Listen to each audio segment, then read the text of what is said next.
அஸ்ஸலாமு அலைக்கும். Welcome to Fasila's Islamic world. இன்னைக்கு நம்ம பார்க்க போற டாபிக், உங்கள் வாழ்க்கையில் பரக்கத் வேண்டுமா? வாங்க வீடியோக்குள்ள போலாம். ஒரு நாள் ஒருவர் வந்து ஹஜ்ரத் அலி ரலியல்லாஹு அன்ஹு அவர்களிடம், நாய் ஒரே நேரத்தில் 6-7 குட்டிகளை ஈண்டெடுக்கின்றது, ஆனால் ஆடுகளோ ஒரு நேரத்தில் 2 அல்லது 3 குட்டிகளை ஈண்டெடுக்கின்றன. ஆனாலும் எல்லா இடங்களிலும் ஆடுகளின் எண்ணிக்கை நாய்களின் எண்ணிக்கையை விட அதிகமாக இருக்கிறது. ஆனால் நாம் ஆடுகளை நாள்தோறும் அறுக்கின்றோம். அப்படி இருந்தும் அவை எப்பொழுதும் நாய்களை விட அதிகமாகவே இருக்கின்றது. ஏன், எப்படி என கேட்டார். அதற்கு ஹஜ்ரத் அலி ரலியல்லாஹு அன்ஹு அவர்கள் சொன்னார்கள், இதுதான் பர்கத், அருள் ஆகும்.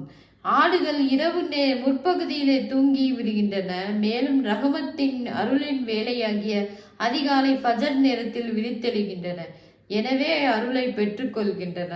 ஆனால் நாய் இரவு முழுக்க குறைத்து விட்டு அதிகாலை ஃபஜர் நேரம் நெருங்கும் போது தூங்குகின்றன. எனவே அவற்றின் ரிஸ்கில் எந்த ரகுமத்தும் பரக்கத்தும் இருப்பதில்லை. எனவே நான் உமக்கு அறிவுரை கூறுகிறேன், நீர் இரவில் சீக்கிரம் தூங்குவீராக, அதிகாலை ஃபஜரில் சீக்கிரம் எழுவீராக. இதுவே வாழ்வாதாரத்திலும் சந்ததிகளிலும் அபிவிருத்திக்கான வழிமுறையாகும் என்று கூறினார்கள்.